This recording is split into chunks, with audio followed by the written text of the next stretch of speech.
Ashama harka fuunee akkam jirtu kabajamtoota hordoftoota Walloo Media Network jala jirtu bakka irra deebiin gara chaanaalii kana nagaan dhuftan isin jecha warroonni chaanaalii kanaaf haaraa taatan subscribe godhuun maatii keenyatti dabalama akka odeeffannoo keenya guyyaa guyyaan isin bira gahu maatii nu godhadhaa maamila nu godhadhaa isinin jenna odeeffannoo waa'ee Oromiyaa keessatti deemaa jiru akkasuma waa'ee jechuudha Itoophiyaa keessatti kan adeemsifamaatii jiru kana kan isin biraan geenyu ta'a akkasuma odeeffannoo waa'ee kaaba Walloorraa kan isin biraan geenyu ta'a inshallah haga dhuma sagantaa keenyatti nufaana turaa isin jenna marii araaraa waboo fi akkasuma mootummaa federaalaa gidduutti taasifamaa jiru kana irratti waan tokko kan waliin mari'annu ta'a akkasuma kan warroonni lumutiidha waan isaan ja'aa jiranis kan isin biraan gahu ta'a kabiraadha immoo waa'ee social media kana keessaa gara gama TikTokiitiin kan adeemsifamaatii jiru jechuudha kan adeemsifamaatii jiru waan akkan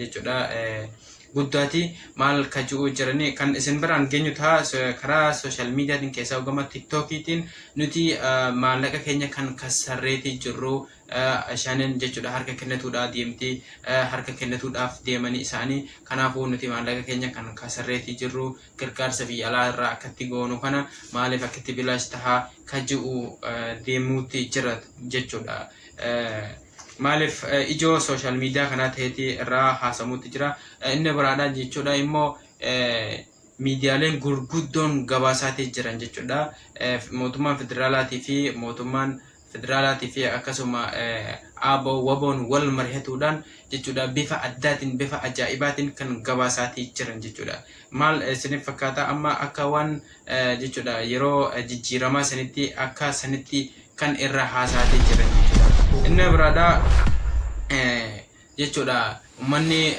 finxaaliyyee kun jechuudha akkuma jechuudha ummata keenya irratti dararaa itti fufanitti jiranii kan isin biraan geenyu ta'a inni jalqabaadha jechuudha araarri kun yoo bu'ee jechuudha gaanfa Afrikaatiif jechuudha aara galfii ta'uu ni danda'a ja'ameeti jechuudha ijoo social media kana taheeti irraa haasahamuutti jira jechuudha maaliif jennaan araarri kun yoo bu'e Oromiyaa fi Itoophiyaa bichaa odoo hin taane biyyoota hedduu keessatti jechuudha aara galfii ni ta'a lolli kun bara baraan akka deemaatii jiru akkasuma lolli TPL jedhutti adeemsifame sun baay'ee takka biyya wareegama guddaa kafalsiisee jira jechuudha egaa lolli kun jechuudha baay'ee takka kan wareegama hedduu kafalsiiseeti jiru Itoophiyaa hunda jechuudha kanaaf nageenyi bu'uun bareedaadha nageenyi kun yoo jechuudha walii galteedhaan gara Oromiyaadha galanii jechuudha walii galtee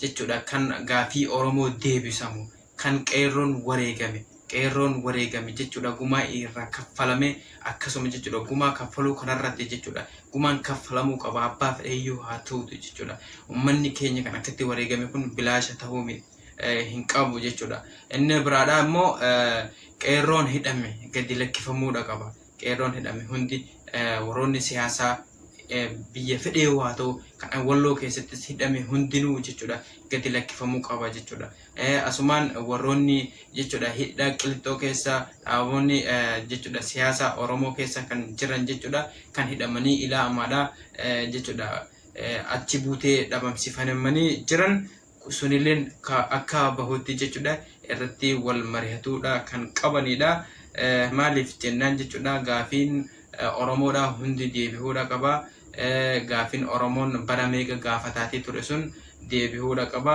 akkas jenneeti eegutti jirra inshallah mee jechuudha waan dhageenya tokko irraa kan isin biraan geenyu ta'a akka abdiidhaan eeggatutti jirrame inshallah akka abdiidhaan eeggannu kana rabbiin nuuf haa fiduuti maaliif jennaan nageenyi eenyuufuu bareedaadha uummata keenya dhugaa dubbachuudhaaf biyya Itoophiyaa tuni baay'ee takka wareegama qaalii kafalteeti jirtu jechuudha biyya hundarrattuu jireenyi qaala'ee kan akkatti qaala'eef maaliif isiniif fakkaata sababii lola kanaatiin kan jechuudha qaala'ee akkas ta'e jechuudha nutilleen kan biyya namaa keessa akkatti deemuutti jirruuf jechuudha sababa jireenyi qaala'ee biyya marraa baqanneeti kan sababa jechuudha waa'ee siyaasaa kanaan akkasuma jechuudha waan biyya keessatti tahamaa jiru kanarraani kanuma sababoota nuuf tahaniiti jechuudha. Kan akkasitti hundi keenya biyya adda addaa keessa kan deematii jiru jechuudha. Yoo biyyi teenya nagaa taate hundinuu jechuudha karaa nagaatiin waan dhibdee jiru yoo furamu ta'e biyyi tuni jechuudha jijjiiramuu ni dandeessi yeroo dhiyoo keessatti. Maaliif jennaan waa hunda jechuudha kan fidu jechuudha tokkummaa fi akkasuma jechuun biyyi tun nageenya dhabuudha jechuudha.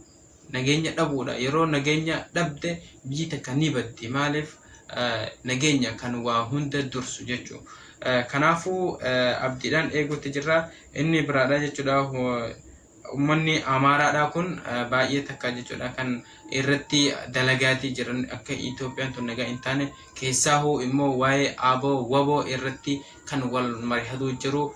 Shanee lamantu wal mari'atu jira kaja'anidha jechuudha. Akkuma TPL irratti yeroo isaan mootummaa federaalaatii fi TPL karaa nagaatiin rakkoo jirtu furan kanatti badhaasa kennameef jechuudha. Aaraniitii jiran jechuudha. Jibbaa guddaa takka qaban jechuudha. Jibbaa guddaa takka kan ibsataatii turan jechuudha. Isa kana ammoo isa aboo fi Abiy jidduutti gaggeeffamaatii jiru kana araara Tanzaaniyaadha kana kan gubataatii jiran jechuudha. Akkaan kan gubataatii jiran. Inni biraadha ammoo ummanni karaa TikTokiitiin jechuudha waan hin taane kan haasa'aatii jiran. Waan hin taane jechuudha. Ummanni keenya gaafii karaa nagaa barbaadaniiti. Akkuma jaalmarroon jee lolaanis ta'u karaa nagaanis ta'u jirraaf akkuma jeesan jechuudha. Nutis immoo sanumarratti jechuudha jennu inni ajjeesan irratti jirraaf jenna jechuudha. Karaa nagaatiin taatus karaa jechuudha hundaanuu taatus jirraaf jennee irraa sagalee taahuu fi qabna jechuudha. Bakkuma hundumaanuu sagalee waliif taanee irra wal jajjabeessuudha kan qabnudha jechuudha.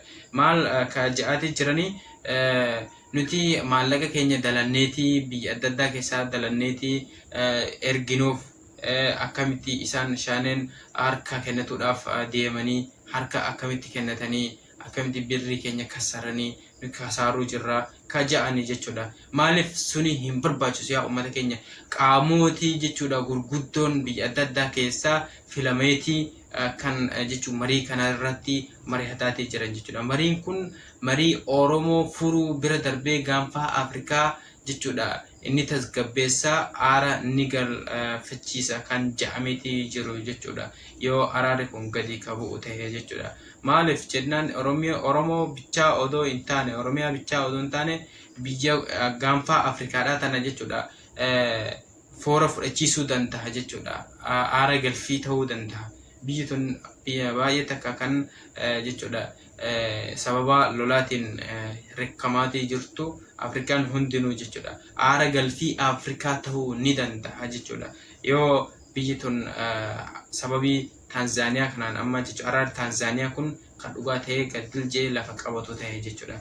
Nutis immoo akkuma jaalmarroon karaa nagaatiin lolaanis jirra je'esan irratti jechuudha.